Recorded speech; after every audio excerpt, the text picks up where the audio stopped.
শুভ সকাল বন্ধুরা।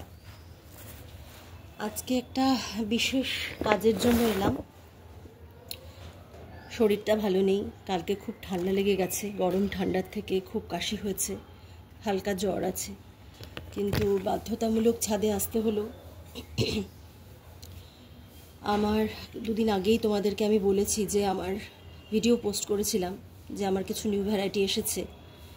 তো এই ভ্যারাইটিগুলো যেহেতু বহু দূর থেকে প্যাক হয়ে আসে, তো এগুলো অলরেডি শুকিয়ে গেছে। শুকিয়ে গেলেও গাছগুলো মরে না, ভালোই থাকে। তো এগুলো হচ্ছে যেহেতু রুটেড প্লান্ট নয়, এগুলো কাটিং। তো এগুলোকে যত তাড়াতাড়ি আমি বসিয়ে দেব মাটিতে, তো তত তাড়াতাড়ি এখান থেকে নতুন চারা গজাবে, মানে নতুন ডাল গজাবে, আর আমি ফাইনাল জায়গায় প্লান্টেশন করতে পারবো। তাই এটা নষ্ট হয়ে যাওয়ার চান্স থাকতে পারে, তো সেই জন্য আমি দেরি করব না। ওই জন্যই আজকে বাধ্যতামূলক আসলাম। যেগুলো এটা আমার এই গ্রিন কালারের জায়গাটা হচ্ছে আমার ড্রাগনের বেড, যেখানে আমি চারা তৈরি করি বরাবর। তো সেখানে এখন একটা প্রসেস দেখাই। এই কাটিংটা এরকম আসে, এই কাটিংয়ের নিচটায় একটা ছোট্ট কাট করতে হয়। এই প্লান্টের চারাটায় আমি ছোট্ট করে তোমাদের দেখাই। একা হাতে ক্যামেরাটা মাটিতে সেট করে রেখেছি। তো ওই যে বললাম, সবই নিজেকেই করতে হয়। তো শখ নিজের, সব কাজ কমপ্লিট করে এটুকু টাইম তো বের করতেই হয়। আর গাছগুলো নেহাত খুব কস্টলি, বাইরে থেকে এসেছে, তো অবহেলা করলে, নষ্ট হলে খুব গায়ে লাগবে। যাই হোক, এই রকম একটা ভেতরের যে ডালটা সেটা বের করে নিতে হয়। বের করে নেওয়ার পর আমি নর্মাল একটা ফাঙ্গিসাইড আমি এখানে গুলে রেখেছি, সাফ ফাঙ্গিসাইড, সেটা আমি এখানটায় লাগিয়ে দেবো। এখানে লাগিয়ে দেবো, ভালো করে লাগিয়ে দেবো, যাতে কোনো ধরনের ফাঙ্গাল ইনফেকশন না হয়। এবার জাস্ট কোনো কাজ না, এবার সোজা এই ডালটা আমি মাটিতে যে বেড তাতে পুঁতে দেবো। এটাই হচ্ছে প্রত্যেকটা ডালের ক্ষেত্রে, ডাল যেগুলো এসছে সেগুলোর ক্ষেত্রে এটাই ফাংশন। এখানে যে কটা ডাল এসছে সে কটা আমি এভাবেই পুঁতবো। আর বাকিগুলো হচ্ছে আমার রুটেড চারা। তো রুটেডগুলো যেহেতু রুট তৈরি হয়ে এসছে, সেহেতু তলায় যে কাটিংটা আমি করলাম, আমি আর একটা কাটিং করে দেখাচ্ছি। কাটিং আসার পর এই যে দেখছি অল্প একটু বেরিয়ে আছে অংশটা, এই অল্প অংশটা যে বেরিয়ে আছে সেটাকে আমার আরও একটু বের করে নিতে হবে। এই আমি সোজা গেলাম, প্লান্টগুলো 3 দিকে 3 কোণা, আমি 3 কোণা একটু বেশি করে কেটে নিলাম। নিয়ে যদি আমি একটু টুইস্ট করি, এই যে যেহেতু এখন ডাল শুকনো, তো খুব তাড়াতাড়ি বেরিয়ে যাচ্ছে। এবার এখানে ওই সবগুলোর মতনই, আগের বারের মতনই আমি ভালো করে ফাঙ্গিসাইড লাগিয়ে নেব, দরকার হলে একটু গায়েও লাগিয়ে নেব। অনেক সময় রুট রট হয়, এটাও একটা ড্রাগনের রোগ। রুট রট হলে রুট থেকে এই মাটির সঙ্গে যেহেতু এটা টাচ থাকে এর গাটা, তো অনেক সময় এখানে রটিং হয়ে আস্তে আস্তে গোটা ডালটা পচে যায়। তো যতটা তুমি ফাঙ্গিসাইড পারবে লাগিয়ে দেবে, আর যতটা একটু কেটে বের করা যায় ততটাই ভালো। তাহলে এটা আমার হয়ে গেল আর একটা, এটাও আমি এখানে পুঁতে দেবো। আশা করছি ম্যাচিওর ডাল যদি হয়, যার কাছ থেকে নেব সে যদি আমাদেরকে ম্যাচিওর ডাল পাঠায়, তাহলে ধরে নিতে হবে আমাদের 10 ডেজের মধ্যেই ছোট একটা কুশি চলে আসে। এটা আমি 3rd নাম্বার কাটিং করছি, কারণ যেহেতু ম্যাচিওর ডাল। আর আমি আগের দিনও বলেছিলাম যে ম্যাচিওর ডাল যেমন খুব ভালো তাড়াতাড়ি গ্রোথ দেয়, আর একটা ডাল সবথেকে বেশি গ্রোথ দেয়, সেটা হচ্ছে যে ডালে অলরেডি আগের বছর ফ্রুট এসছে। তো এমন টাইমে আমি গাছটা অর্ডার করেছি যে সময় হয়তো ওনার যার কাছ থেকে করেছি তাদের তো এখন সব গাছেই ফ্রুটিং, তো সে অবস্থায় ওদের ফ্রুটিংওয়ালা ডাল কেটে আমাকে দেওয়া পসিবল নয়। তো সেক্ষেত্রে আমাকে ম্যাচিওর যে গাছ, ম্যাচিওর ডাল আমাদের আরও কেটে ফেলতে হয়। যখন আমরা গাছের প্রুনিং করব, তখন হচ্ছে আমাদেরকে এক্সট্রা যে ডাল থাকে, যে যারা যখন পরে চায় বা যাই হোক, আমাদেরকে সেই ডালটাই কাটিং করে দিয়ে দিতে হয়। তো এটা আমার 3rd গাছ। আশা করব তোমরা বুঝতেই পেরেছো কি প্রসেসে হয়। এটা 3টে আমি ভিয়েতনাম হোয়াইট দিলাম, এটা আমার মেক্সিকান রেড, এটা একটা খুব ভালো ভ্যারাইটি, খুব ভালো জাত। আমার মালয়েশিয়ান রেড আছে, মরক্কান রেড আছে। এই মেক্সিকান রেডটা ছিল না, তো মেক্সিকান রেডের ওই জন্য আমি অর্ডার দিলাম। মানে সব থেকে ভালো জাতের একটা মেক্সিকান রেড বলে আমাকে এর আগে দিয়েছিল, কিন্তু আমার পরে আর কি স্টাডি করে যেটা মনে হয়েছে সেটা মেক্সিকান রেড ভ্যারাইটি নাও হতে পারে। আসলে দেখো, আমরা তো আর সব বায়ারকে মানে সেলারকে চিনি না। কেউ হয়তো সততার সঙ্গে বিজনেস করে না, কেউ সততা মেনটেন করে করে। তো সেক্ষেত্রে কিছু কিছু ক্ষেত্রে আমাদেরকে ঠকতে যে হয় না তা নয়, এরকম ঠকার সম্মুখীন আমি হয়েছি। সেই থেকে একটা শিক্ষাই। তাহলেও তোমরা যদি ভালো মানে সেলারের কাছ থেকে কেনো, তাহলে আশা করা যায় তারা কখনোই এমন কোনো গাছ তোমাকে দেবে না যেটাতে তুমি ঠকে যাবে বা তোমার লস হবে। তা মেক্সিকান রেডও আমি পুঁতে দিলাম। এবার তোমাদের আমি একটা চারা করা গাছ দেখাই, ওরা কীভাবে পাঠায়। এই ছোট ছোট গ্রো ব্যাগের মধ্যে ওরা চারাটাকে রেডি করে রাখে। এটা হচ্ছে থাইওলো। আমার থাইওলো আগেও আছে, এর আগেও আছে, তবে এটা থাইওলো হাইব্রিড। যাদের কাছ থেকে নিয়েছি তারা বলেছে থাইওলোর যে নর্মাল সাইজ হয়, এটার সাইজ তার থেকে অনেকটা বেশি হবে। তো দেখি, এটাও একটা পরীক্ষা করে দেখা। তো এটার আমাকে আর কোনো কাটিং করতে হবে না, অলরেডি রুট ডাল বেরোয়নি এখনও, নতুন ডাল।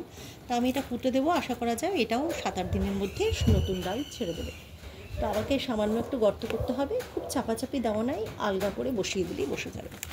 এটা গেল একটা রুটেড চারা। এবার তোমাদের একটা জিনিস দেখাই, খুব কস্টলি ভ্যারাইটি যেগুলো হয়, যেগুলো খুব এক্সপেন্সিভ, বাইরে থেকে আসে, মানে তাইওয়ান থেকে আসে বা ভিয়েতনাম থেকে আসে।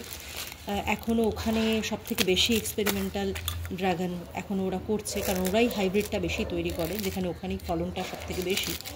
ওরা কালচার করে এক্সট্রাঅর্ডিনারি কিছু ব্রিড, মানে হাইব্রিড তৈরি করছে। তো এটা একটা রেয়ার ভ্যারাইটি, খুবই রেয়ার ভ্যারাইটি। এটা আমি আনিয়েছি, এটা হচ্ছে বিউটি বেরি। আমি বিউটি বেরির ছবি এর আগে দিয়েছিলাম। সেটা হলো গোটা ফলটাই গ্রিন কালার হয়, পাকলেও বাইরেটা গ্রিন থাকে আর ভেতরটা লাল হয়ে যায়। তাহলে ড্রাগন সাধারণত আমরা জানি পাকলে বাইরেটা লাল হয়, আর না হলে হলুদ ড্রাগনে হলুদ হয়, কিন্তু এই ড্রাগনের বাইরেটা গ্রিনই থাকবে, কাঁচার সময়ও তাই, পাকার সময়ও তাই। কিছুটা হালকা শেড আসে, সেই দেখে বুঝতে হয় যেটা পেকে গেছে, আর এর ভেতরটা লাল হয়। এবার দেখো, এটারও রুটেড, আমার কিছু দরকার নেই। এই যে এখান থেকে গ্রাফটিং করা আছে, এই ডালটার গ্রাফটিং এখান থেকে করা আছে। এটা একটা নর্মাল জাতের ডাল, সেটা যে কোনো লোকাল ভ্যারাইটি হতে পারে, বা যেগুলো কমন ভ্যারাইটি এখন কমার্শিয়াল, সিয়াম রেড, জ্যাম্বো রেড, এগুলোর ভ্যারাইটির নিচের মানে জায়গাটা দেওয়া, নিচের ডালটা হচ্ছে এরকম একটা কমন ভ্যারাইটির কমার্শিয়াল, আর উপরের যে অংশটা এখানে সেলোটেপ দেওয়া আছে, এই অংশটা ভালো জাতের, মানে বিউটি বেরি থেকে কাটিং করে এখানে উপরের অংশটা গ্রাফটিং করা হয়েছে। তাহলে এই গ্রাফটিংয়ে অবশ্যই 4টে বা 6টা কাটা রাখতে হয়, ওই কাটাগুলো থেকেই ডাল বেরোয়। এই গা থেকে কিন্তু কোনো রকম ডাল বেরোয় না, ডাল বেরোয় কাঁটা থেকে। এখানে যত কাঁটা থাকবে সেই কাঁটার মুখ থেকেই নতুন ডাল বেরোবে। কাঁটা না থাকলে কিন্তু তোমাকে গ্রাফটিং, অনেক সময় আমার এরকম অভিজ্ঞতা আছে, গ্রাফটিং পাঠিয়েছে কিন্তু গ্রাফটিংয়ে কোনো কাঁটা নেই, তার মানে যে পাঠিয়েছে সে তোমাকে ঠকিয়েছে। কারণ কাঁটা না থাকলে সেই কাঁটার মুখ থেকেই তোমার যেমন ফল হয়, এই কাঁটার মুখ থেকেই তোমার হচ্ছে নতুন ডাল বেরোয়। গ্রাফটিংয়ে বা কোনো ডালে যদি কাঁটা না থাকে, সেই কাঁটার জায়গা যদি একদমই চেঁচে ফেলা থাকে বা কোনো কিছু না থাকে, তাহলে কিন্তু তোমার ডাল নতুন বেরোবে না, হাজার চেষ্টা করো কোনো দিনই বেরোবে না। কাজে এটা আমার এক্সপেন্সিভ একটা খুব জাত, যেটা সব থেকে কস্টলি আমি কিনেছি। এটা মানে শুধু আর কি তাইওয়ান থেকেই একজন আনিয়েছিলেন, সেখানে তিনি তার গার্ডেনে তিনি লাগিয়েছেন। এখন তার চারাটা একটু বড় হয়েছে, তো সেটা হচ্ছে তিনি এখন কাটিং করে, মানে গ্রাফটিং করে বিক্রি করছেন। কারণ খুব এক্সপেন্সিভ জাত যদি আমরা কাটিং নিতে চাই, সেটার দামটা এতটাই পড়ে যায় কখনো কখনো যে এফোর্ড করাটা খুব কষ্টকর হয়ে যায়। তো সেক্ষেত্রে যারা সেলার, তারা তখন এই বুদ্ধিটাই করেন যে একটু দামটা কমে আসে যদি তারা গ্রাফটিং করে আমাদেরকে দিতে পারে। আর সেক্ষেত্রে গ্রাফটিংয়ে আর একটা সুবিধা হচ্ছে, প্রচুর সংখ্যক প্লান্ট দেওয়া যায় একটা ডাল থেকে। ধরুন এরকম একটা টুকরো আমি গ্রাফট করলাম, এখান থেকে এই অংশ আবার গ্রাফট করলাম, আবার এখান থেকে এই অংশ গ্রাফট করলাম, কাজেই অনেক হচ্ছে গ্রাফটিং করার সুযোগ আসে। মানে এই ডাল থেকে আমি অন্তত 4টে থেকে 5টে গ্রাফটিং করতে পারবো। কাজেই আমি অনেক বেশি লোককে এটা দিতে পারবো। তো সেই জন্য গ্রাফটিংটা খুব বেশি দামি ভ্যারাইটির ক্ষেত্রে খুব ভালো একটা প্রসেস। তো যাই হোক, এটা আর একটা খুব কস্টলি ভ্যারাইটি, তবে উনি এটা আমার ডাল দিয়েছেন, ওনার কাছে গ্রাফটিং ছিল না। এটা হচ্ছে ভায়োলেট, এটার ড্রাগনের গাটা কিন্তু বাইরেটাই ভায়োলেট কালারের হবে। আমি সব ছবি পোস্ট করব, প্রত্যেকটা ডালের আমি অলরেডি ছবি তুলেছি, ছবিগুলোর সঙ্গে তার ফলের ছবি দিয়ে আমি কালেক্ট করেছি, সেখান থেকে ছবি দিয়ে আমি ফলগুলোর ছবিও এখানে দেব। তো এটা আর একটা আমি পুঁতে দিলাম। খুব বেশি জোর করার দরকার নেই, হালকা হাতে পুঁতলেই হবে, কারণ খুব শক্ত হার্ডি গাছ আর খুব একটা সহজে নষ্ট হয় না। তবে একটাই ভয়, যেহেতু হালকা হাতে বলছি এই কারণেই, গ্রাফটিংয়ে যদি একবার ভেঙে যায়, মানে উপর থেকে গ্রাফটিংটা খুলে গেল বা ভেঙে গেল, সেক্ষেত্রে আমি এখনও পর্যন্ত গ্রাফটিংয়ে খুব একটা সরগরম নই। চেষ্টা করছি যাতে ওটা করে উঠতে পারি। করে উঠতে পারলে হয়তো আমি অনেককে গ্রাফটিং দিতে পারবো। তো সেই জন্য ওটাও এখন শেখার প্রসেসে আছি। ছোট ছোট কিছু ডালে করার চেষ্টা করছি। সাকসেসফুল একটাতে হয়েছি, বাকি হয়নি। কাজে এটা আরও শিক্ষার ব্যাপার। এতদিন ধরে ড্রাগনকে মানে 4 বছর ধরে করছি, বহু কিছু শিখলাম, বহু কিছু অভিজ্ঞতা হলো। তাই জন্য এই সাহস করে এই ফেসবুকে এই লাইভগুলো দিই, মানে এই ভিডিওগুলো পোস্ট করছি। ইউটিউবে একটা চ্যানেল খুলেছি, দিন 10 হলো করছি, ওটাতেও একটাই ইচ্ছে হচ্ছে যে সবাই যাতে ভালো করে এই ড্রাগনটাকে খুব ইজিলি বাড়িতে লাগাতে পারে, মানে বাড়ির ছাদ বাগানে 8 ইঞ্চি টবে। কোনো ব্যাপার নয়, জল একটু খোলের জল, নিয়মিত একটু জল, তাও খুব একটা বেশি দরকার পড়ে না, বর্ষাকালে তো প্রয়োজনই নেই। ড্রাইনেস বুঝে, কতটা মাটি শুকনো সেই বুঝে জল দেওয়া। আর গাছ বাড়ার জন্য খোল জলের বিপরীত এখানে আর কিচ্ছু নয়। সব থেকে বেশি নাইট্রোজেন খোল জলে থাকে, সেটা দিলেই গাছের গ্রোথ সব থেকে বেশি। প্রথম অবস্থায় তো আমাদের এর থেকে বেশি কিছু দরকার নেই। একটা মাইক্রোনিউট্রিয়েন্ট লাগে, মাসে একবার যদি মাইক্রোনিউট্রিয়েন্ট একটু স্প্রে করা হয় ডালপালায়, তার ডালের পুষ্টিটা ভালো হয়, ভিটামিনস, জিঙ্ক, বোরন এগুলো সব থাকে। তো সেটাতে গাছের পুষ্টি, ডালপালার পুষ্টি যেমন হয়। আর মেইন ডালপালা ছাড়ার জন্য যেটা সব থেকে বেশি দরকার সেটা হচ্ছে নাইট্রোজেন। তাই নাইট্রোজেন সব থেকে ভালো থাকে হচ্ছে খোলের জলে। আমি রাসায়নিক পদ্ধতিতে করিনি একটাও, সব অর্গ্যানিকে করেছি, সেই জন্য আমি যা বলবো মোটামুটি অর্গ্যানিকই বলবো।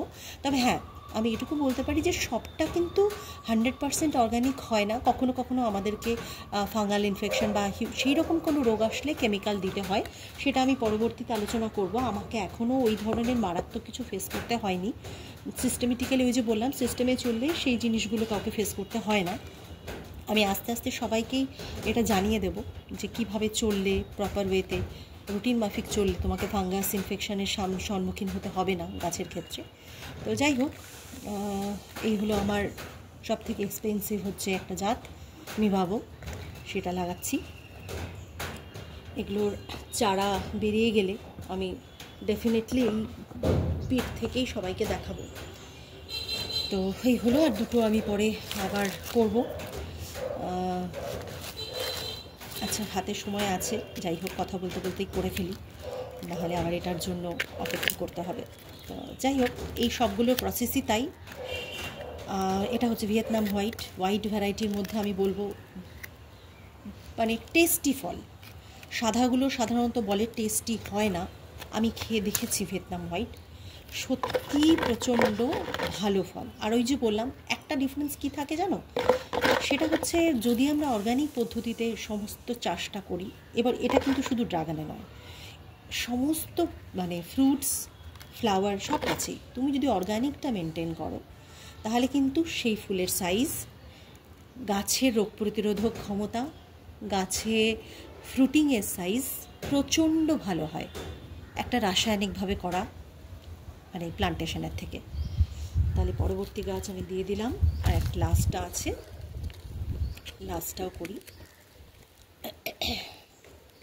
প্রচণ্ড গলা ব্যথা, কালকে মেয়ের সাথে একটু সিনেমা দেখতে গিয়েছিলাম SVF-এ, এত ওখানে টেম্পারেচারটা বাড়িয়ে মানে ঠান্ডা করে রেখেছিল, বাইরে বেরিয়ে এত গরম, ওই তখনই আর কি শরীর খারাপটা শুরু হয়। বুঝতে পেরেছিলাম জ্বর আসবে, গলা ব্যথাটা স্টার্ট হবে, তো হয়েওছে সেরকম। তা ভাবলাম এগুলোকে ফেলে রাখা যাবে না। তো সব কাজই যখন একজন মানুষকে, মানে বিশেষ করে আমরা যারা হাউসওয়াইফ, শরীর খারাপ থাকলেও সব কিছু থাকলেও সন্তান, হাজব্যান্ড ওয়াইফ, শ্বশুর শাশুড়ি, বাড়ি ঘর সব কিছু সামলাতে হয়, তো এটাই বা বাদ থাকে কেন। তাই এটাও সেরে ফেললাম। যাই হোক, আমার সমস্ত প্লান্টেশন কমপ্লিট। এই হলো আমার প্লান্টেশনের আপডেট। এই হলো লাগানো হয়ে গেছে সবগুলো। আগেই আমি মাটিটা জল দিয়ে ভিজিয়ে রেখেছিলাম। এখানে আমি আর মোটামুটি 5-10 দিন জল দেবো না, যা জলে ভিজিয়েছি এটা এনাফ। বেশি জল দিলে একটা ফাঙ্গাল হওয়ার চান্সেস কিন্তু থেকে যায়। আজকের মতো এখানেই, পরবর্তীতে এগুলোর ডাল বেরোলে আমি সবাইকে আবার জানাবো। আজকের মতো এখানেই রাখছি।